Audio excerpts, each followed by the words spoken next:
এই যে দেখুন 2 নম্বর টেকটিপাড়া প্রাথমিক বিদ্যালয়।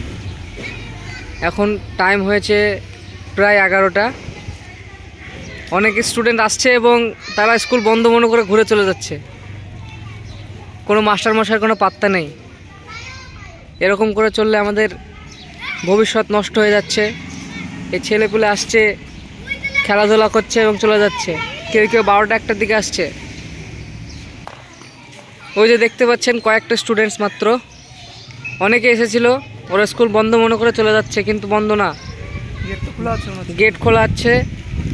আজকের দিনটা কি বার? আজকে বুধবার। ক্যালেন্ডারে আজকে কোনো ছুটির কোনো কিছু বলে কোনো গণ্য নাই, তবুও তারা আসছেন না। আসলে হয়তো 1টা 1:30টার দিকে আসবে। মাস্টারমশাই কোথায় আছে? মাস্টারমশাই, দিদিমশাই? মাস্টারমশাই 1টা 1:30টার দিকে আসবে। ওদের এটা অভ্যাস হয়ে গেছে। স্কুল তো 10:30 থেকে স্টার্ট হয় না 11টা থেকে। আমি ক্যামেরাম্যান আছি আপনাদের সঙ্গে। তো